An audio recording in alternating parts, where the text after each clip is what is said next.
You ready?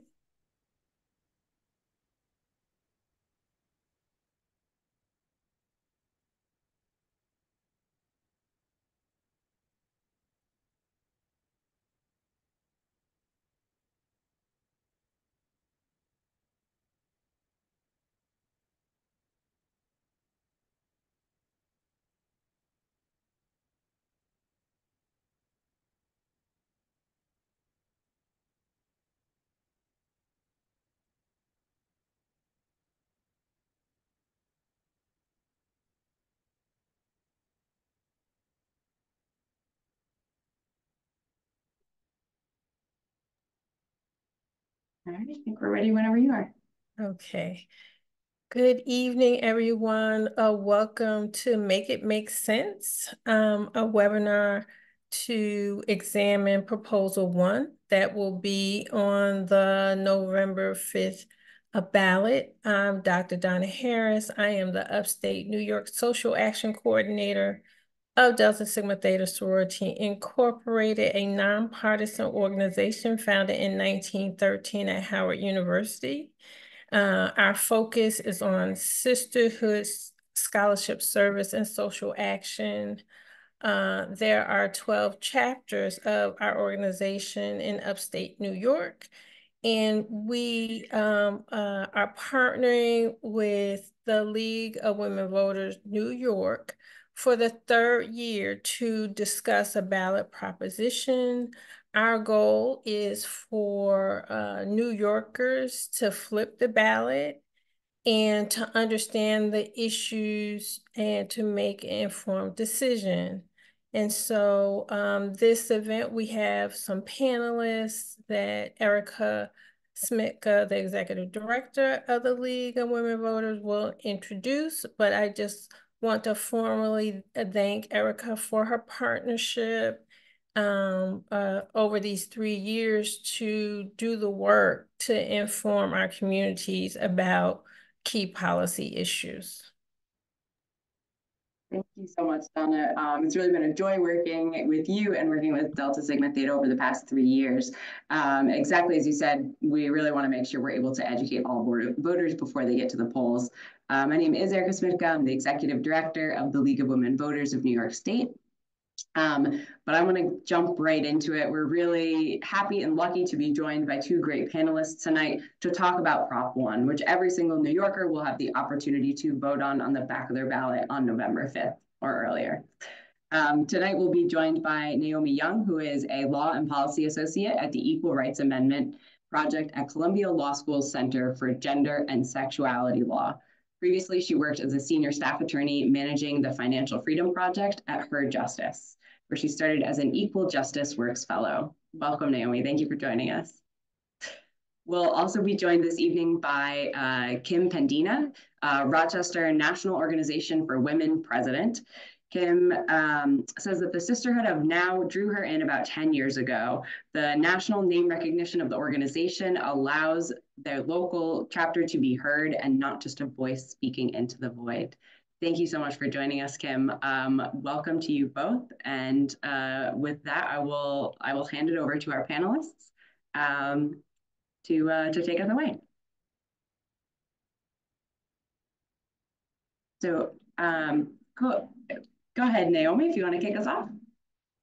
Sure, yeah. I just wanted to give a bit of an overview of the history of the ERA movement so we can situate Proposition 1, the New York Equal Rights Amendment, sort of within that and understand its significance and its importance at this point in time in 2024 when the Supreme Court is radically reversing fundamental rights that some of us have come to enjoy in the United States. And we see attacks on sex equality, including LGBTQ rights and women's rights, reproductive rights across the country in state legislatures and in courtrooms, how important it is to have constitutional provisions that guarantee sex equality.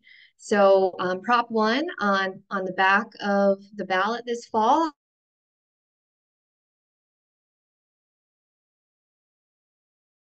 I think, I get really nervous. I'm the sort of person that does wait to the last minute to do a lot of things. For voting, this year I feel I won't be doing that just because I'm too anxious about this election. So just a reminder to everyone, we can all actually vote on this historic measure starting on the 26th. I also want to remind folks that this voting on Proposal 1 is a form of direct democracy. This is something one of my younger colleagues reminded me of because that's how she's pitching it to her fellow Gen Z folks at the pool hall of, this is that opportunity that you get to not just vote for an elected official who may or may not represent your values, your interests, but on the actual law, on the language that will be in our state constitution, and that is so very hard to change that it's probably going to be there a long time, if not permanently. It's an immense amount of power and privilege that we have to get to vote on a ballot initiative like Proposal 1. And so make sure that everyone that you know that's a New York voter is aware of what a big decision we get to make on the back of the ballot and not just on the list of candidates on the front.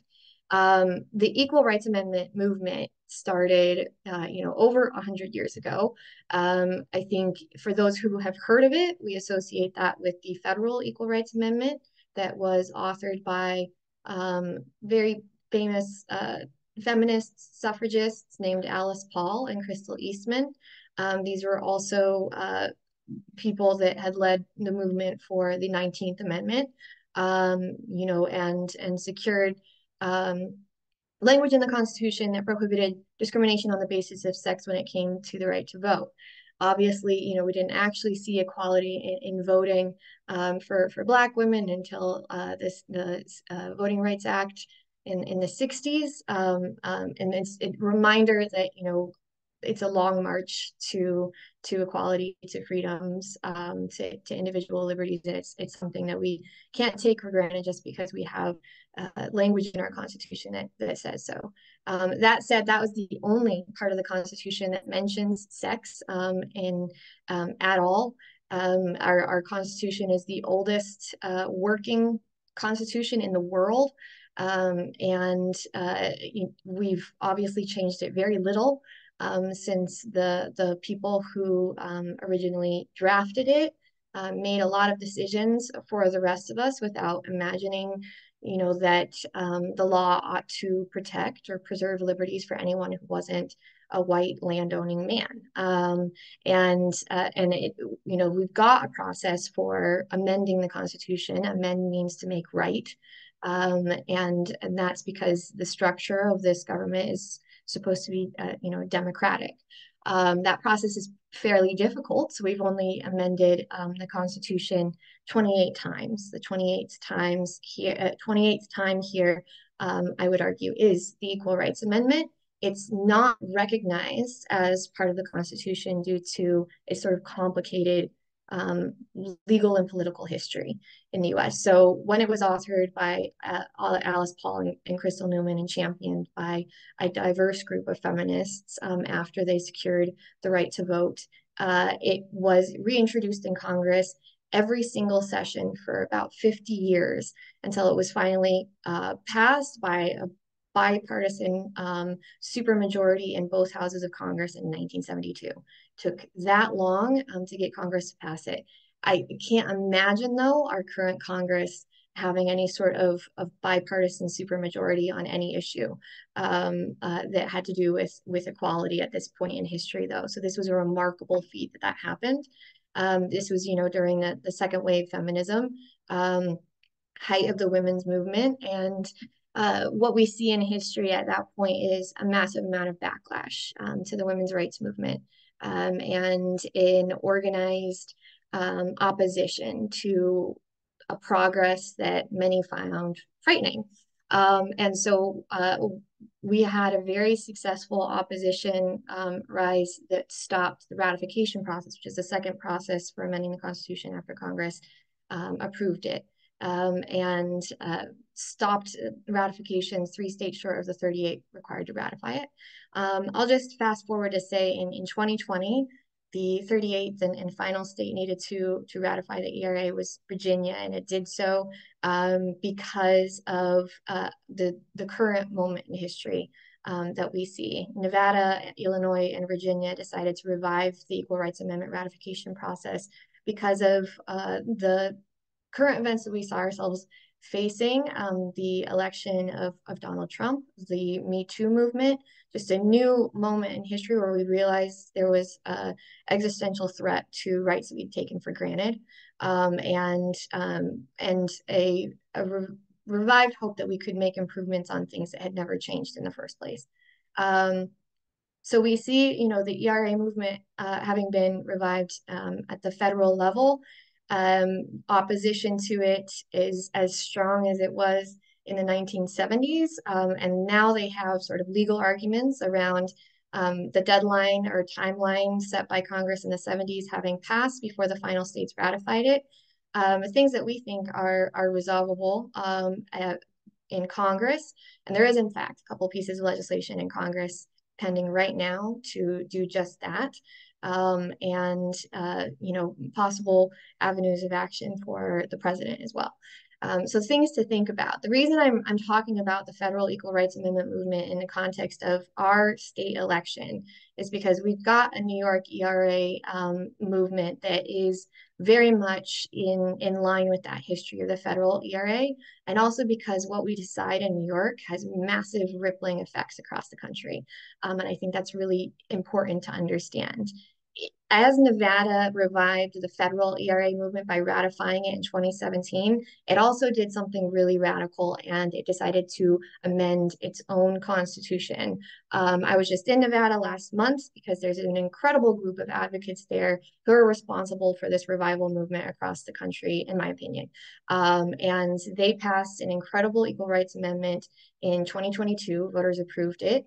That for the very first time of any state in the country included explicitly in its constitution gender and sexuality as protected classes under the category of sex discrimination. We're doing the same thing here with the Proposal 1, New York Equal Rights Amendment. Instead of, as the federal ERA does, saying, you know, there should be no discrimination by the state on the basis of sex, we've gone further to explicitly define sex as including gender expression, sexual orientation, pregnancy outcomes, reproductive health, and reproductive autonomy. This is incredibly radical. We'd be the first state, if we approve this measure, to include pregnancy outcomes, and reproductive health and autonomy in our state constitution as a protected class from discrimination. That's important for a lot of reasons. I think there's a little confusion as to why it doesn't just say abortion rights. I think a really important thing to remember is, and I don't think that we even need to think very hard about this to know how many different issues related to pregnancy and pregnancy outcomes and our reproductive health and healthcare are under attack. And abortion is definitely one of them. But these are principles that you put into a constitution, principles about what our commitment and our values are. And I think that's important to understand about, like, what do we want in our constitution? And that's exactly the language we would want to make sure that we are securing abortion rights, that we are securing our to contraceptives.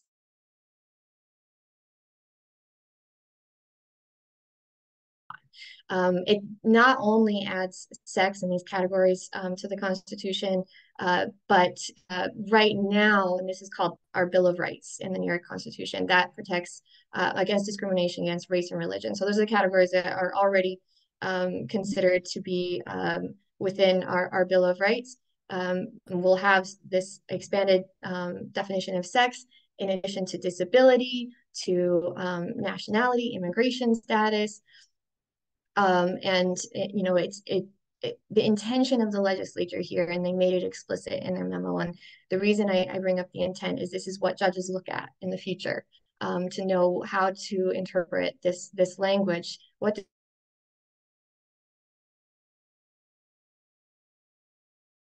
Twice. And they wanted to make sure that we were thinking about the way that discrimination is experienced in intersecting identities. People are not do not experience discrimination just because they are Black or just because they are a woman. If you're a Black woman, you experience discrimination as a Black woman. And then the list of ways that our identities intersect and interact and result in different experience is absolutely endless. And I know that we'll get to these questions, and I can put also the language of the amendment.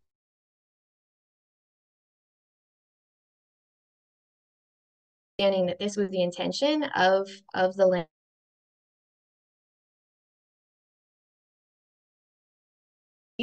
and to barring discrimination by the government is incredibly important.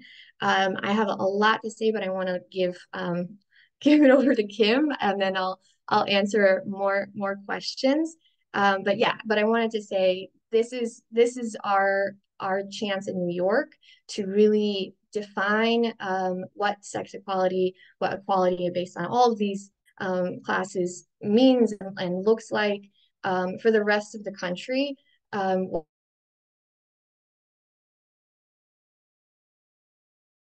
Are watching us because there are actually many states that are getting ready to introduce or reintroduce their ERA efforts and modeling it after New York's attempt, after Nevada's attempt, successful attempt. And so this is a movement, a revival. This is the our moment. 1972 has come and gone, and this is the moment we're in now. Thank you so much, Naomi. We'll now transition and we will hear from Kim. Thank you, everyone. Naomi, I really appreciate your perspective and shining the broader light on this. I've taken a similar approach, but not in the depths that you did. Being a NOW member, for those not familiar with my organization, we have been fighting for rights for many, many years. Our organization was founded in the 60s. My chapter was founded within 3 years of the forming of the National Organization for Women. So, you know, we are what, 70 years old? I mean, that's young for an organization. So we're learning, we're growing. But, you know, we've been fighting for these things for a long time. And last year, I was part of an organization that celebrated the 100th anniversary of the original introduction of the Equal Rights Amendment into the federal Constitution. So that was an amazing event. And I just wanted to give a little bit more background on my organization. A few thoughts for those of you unfamiliar with this to ponder as we think about this ballot initiative and why would we want it? Why don't we want it? What are the good things? What are the bad things? Why would we want to have current laws enshrined in the state constitution? Would it be better to let these older laws from the 1930s and 40s govern this country?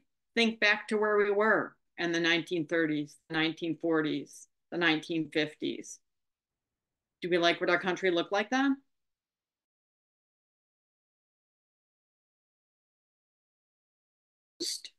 Is already law. This ballot initiative just adds it to our Constitution so we're not at the whim of whoever's currently elected. Think about that. Proposition 1, also known as the Equal Rights Amendment for New York State, has been an idea that took several years to become what we are voting on this November 5th.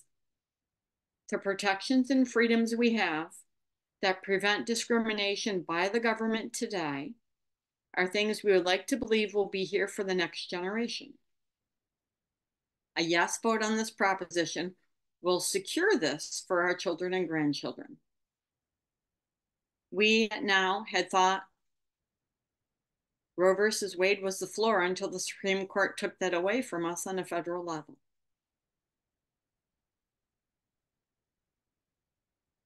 Think how much has changed in the past 20 or 30.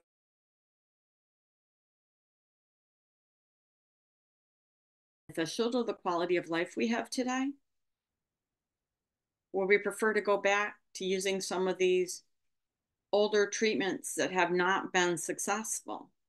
Do we want to undo the progress? I don't think so. An example of some of the knowledge we have and the benefits of the advances we've had in the past 50 years.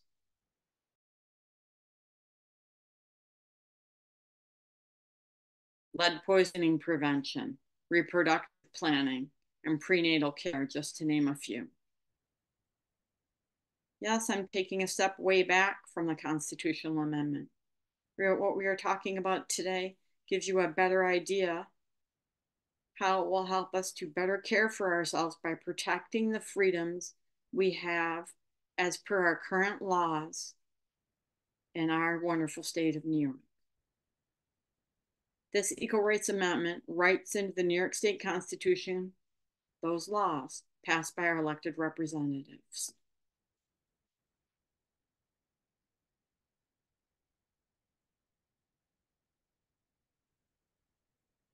For those who need it, I do have some cited places when we go into the question and answer session of where my facts came from. But I'm keeping it short, sweet, and to the point, and allowing more time for questions because I believe y'all have a lot of questions. Great, thank you so much, Kim. With that, we will jump into our question period. We've got about 7-ish minutes left here. And so I believe I'll hand it over to Alyssa from the Syracuse chapter of Delta Sigma Theta.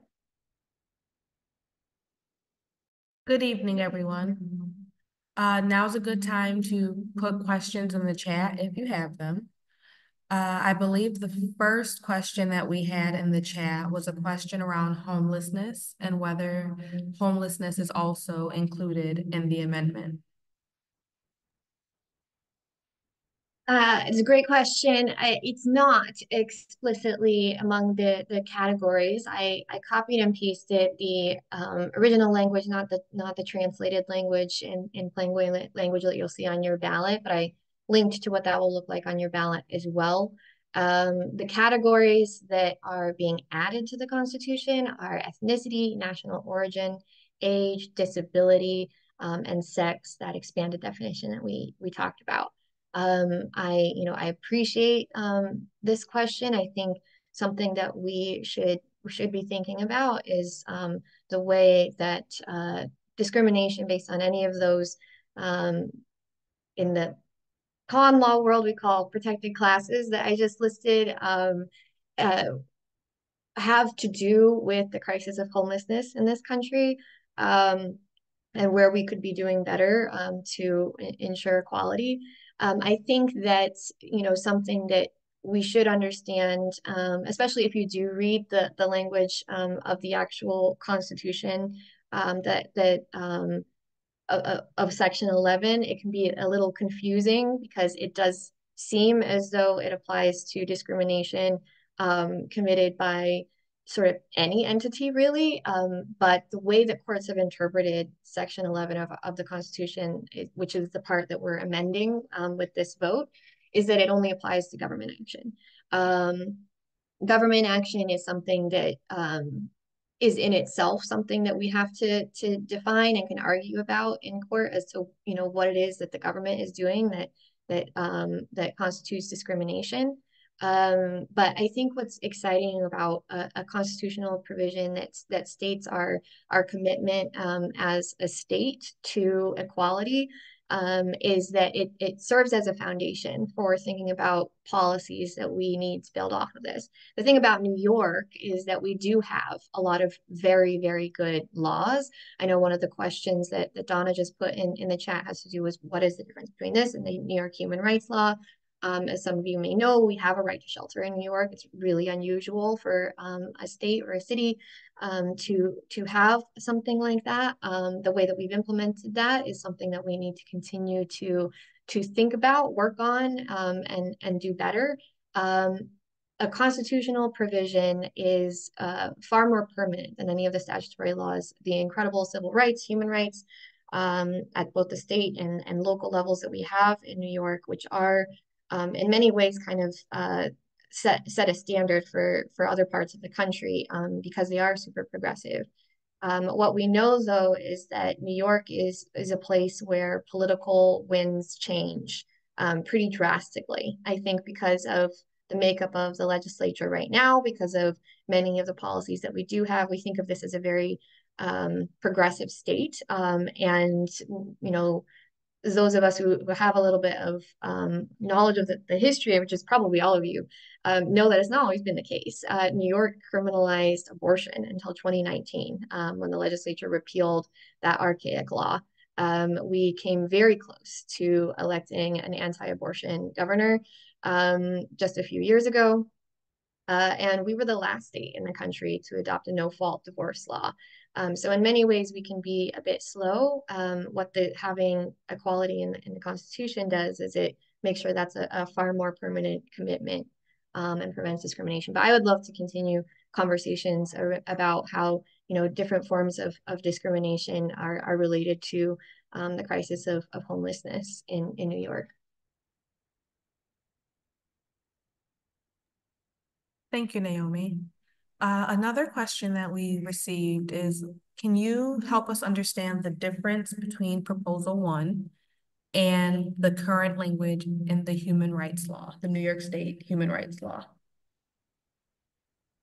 Yeah, so I tried to touch on that in my last answer, just to, you know, explain there's a difference between, you know, a statutory law and a constitution. And a big part of that is permanency. And another piece of that is sort of the hierarchy between a constitution and a statute. So laws like the human rights law would be measured up against a constitution. It's kind of like intended to be our measuring stick against which all government actions, including laws that are passed, must measure up. An exciting part for me, in my nerdy way, an exciting part of Proposal 1's language, the New York ERA, is that there is a section after the part that says no discrimination on the basis of, sorry, my dog is excited about this part too, is that the legislature specified that no policies that are intended to address discrimination are to be overturned because of this anti-discrimination language. To understand why they included that, we have to know how the federal constitution has been interpreted in recent years. And the most intelligible example of this is affirmative action, because I think we're all kind of familiar with action. It has the Equal Protection Clause, which for, you know, since the 20th century has been interpreted to ensure that there's equality in education on the basis of race, and has applied strict scrutiny to discrimination by the government on the basis of race, is now being weaponized to say that any time that you use race as a category in a law or a policy, that is therefore unconstitutional. Even if that law or policy, in this case, affirmative action, is meant to address and mitigate and reverse the effects of historic and ongoing discrimination. And so giving any sort of preferential treatment on the basis of any of these protected categories under that sort of federal interpretation of the Equal Protection Clause is considered discrimination. So what the New York legislature did with our ERA is make sure that any laws that we currently have on the books or that we try to pass in the future that are trying to address and dismantle systemic, structural, historic legacy of discrimination in this state are not going to be overturned over this really flawed view of equality that says we treat everyone the same, which means that we keep everything the same and we maintain a status quo.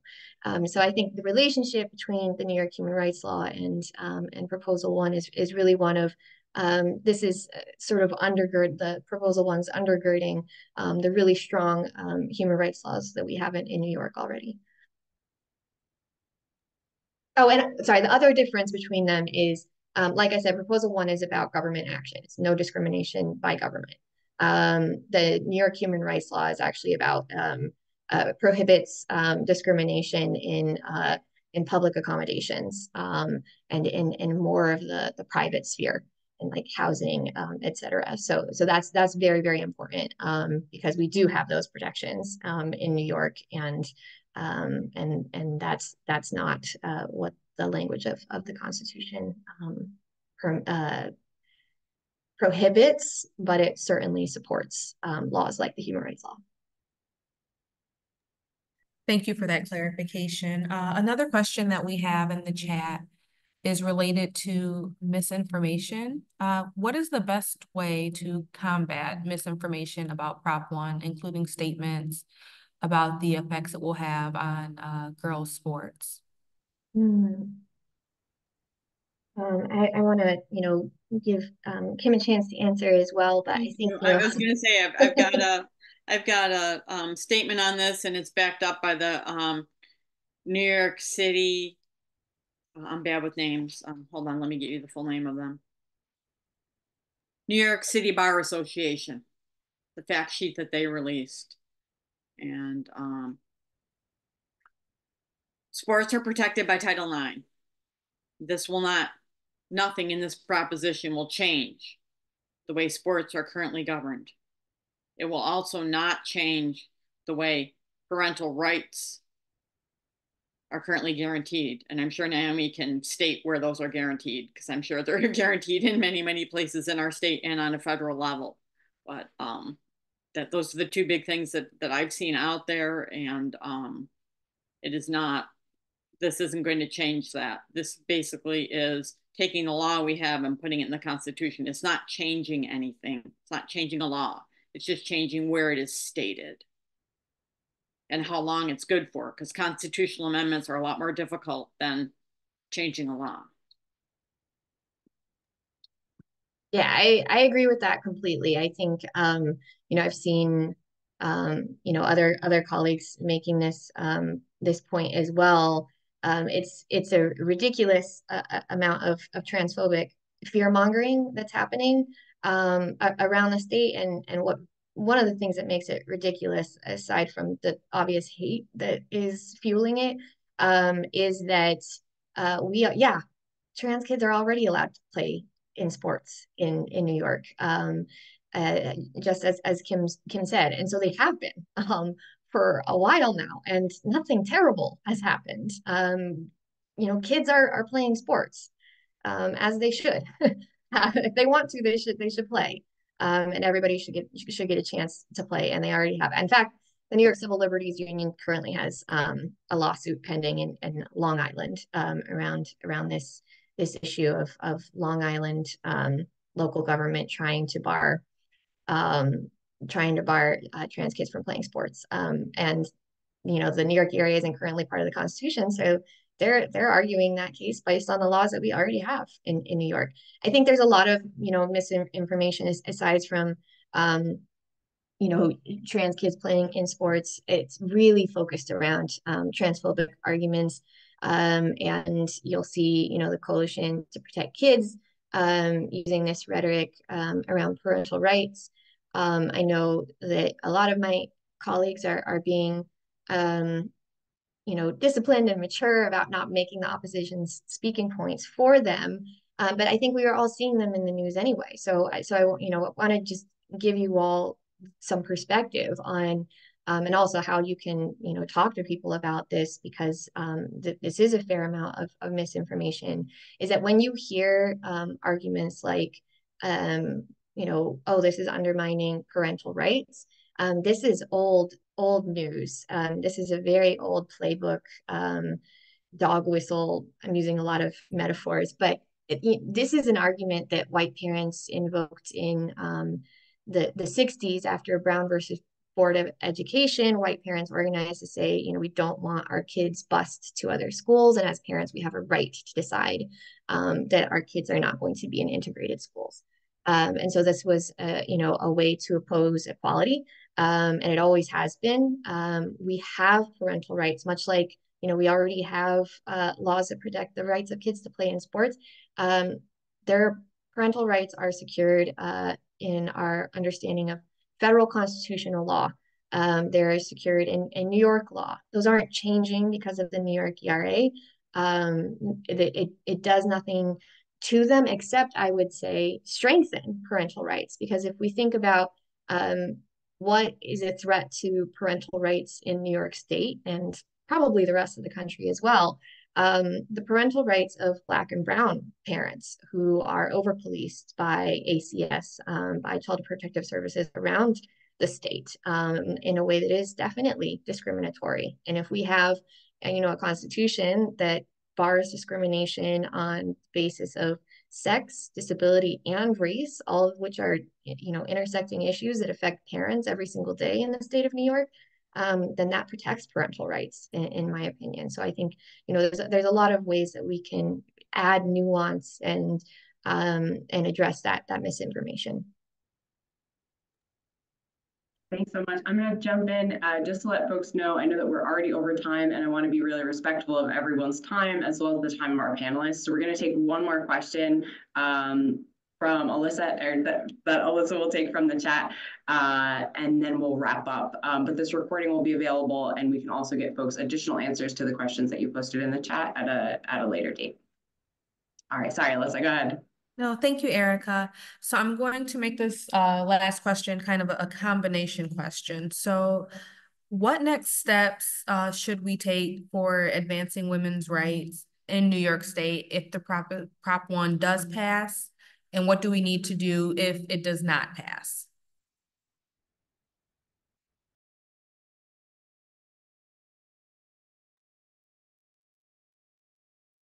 I'm talking a lot, so I'll let Kim start off if you've got an answer to that. Thank you. I appreciate that. If it does pass on the state level, I don't think we need to do a lot to address women's rights or people's rights. There are some classes, like Naomi stated, that aren't particularly protected. But if it doesn't pass, it's going to be scary. We'll be at the whim of whoever's elected, and I don't want to see the rights that we currently take for granted rolled back.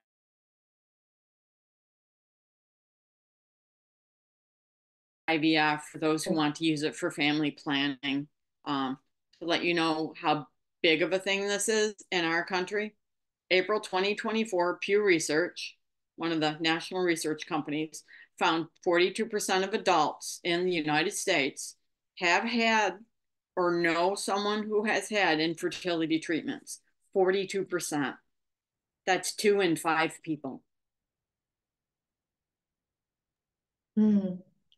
Yeah, for one thing, if it doesn't pass, this is a long process to amend the New York Constitution. It required 2 consecutive legislative sessions to approve it before it could appear on our ballot. So that process would have to start all over again, and we don't know what our legislature is going to look like next year. But I think this is worth fighting for a second time. We've fought for the Federal Equal Rights Amendment for over 100 years already, through multiple generations of Americans. So this is definitely something worth fighting for. We are dealing with a post-Dobbs world after the overturning of Roe versus Wade. We can take absolutely nothing for granted. And I think that includes, if we pass this proposal 1, which I think we will. I think that New Yorkers will vote for it. That is what the polls indicate. And I think that we all can have an understanding of what this could mean for New Yorkers. I think there's a lot to be done. Before I worked at the ERA project at Columbia Law School, I was a family law attorney at a legal services organization here in New York City for several years. And realistically, constitutional law doesn't come into the lives of, the vast majority of New Yorkers. We don't think or even look at our state constitution ever. And most Americans don't actually know that you have a state constitution. So it's definitely not enough that we have the symbolic language in the Constitution. We have to definitely put it to work. I've been working for the past year on a model policy agenda for states with equal rights amendments. We'd be, I think, the 29th state to have a sex equality provision in our Constitution. Ours would be the most expansive and inclusive ever in the country. And so that's a very big deal. But we also can join a movement of states that are doing more to put that promise of equality into practice. And I think that really looks like thinking about issues like homelessness, like, how do we make sure that the trans kids who are being used as political pawns right now are feeling valued and protected. And, the list is endless. How are we going to meaningfully address gender-based violence in this state? I want to have so many conversations and excited to have met all of you and feel like the work for me is just beginning, after Prop 1.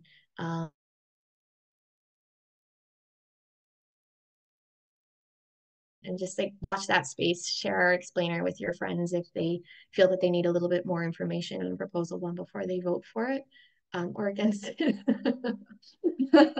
But yes, please keep an eye on our work and our model policy agenda for how we can, as a state, continue to do a lot more to implement our state ERA. Awesome. Thank you so much, Naomi. And thank you so much, Kim. Really appreciate it. And I think, Naomi, I would just want to hit on something that you hit on the end there, which is education. And that really is the most important piece of any election, right, is ensuring that all voters are educated before they head to the polls and that they have the resources they need to educate themselves. So Naomi plugged into the chat a really great explainer from Columbia Law School, which is fantastic. So absolutely take that. Share it with your friends. We'll try to get back to you all with answers to all the great questions that you've plugged into the chat. But hopefully this was a quick explainer to help you so that you can help to educate others before you head to the polls on October 26th or November 5th. Donna has plugged a link to the survey, to an evaluation in the chat. I'd encourage you all to complete that survey. And with that, we will see you all at the voting booths. And thank you all so much for joining us this evening. Thank you so much. Thank you. Thank you. Thank you.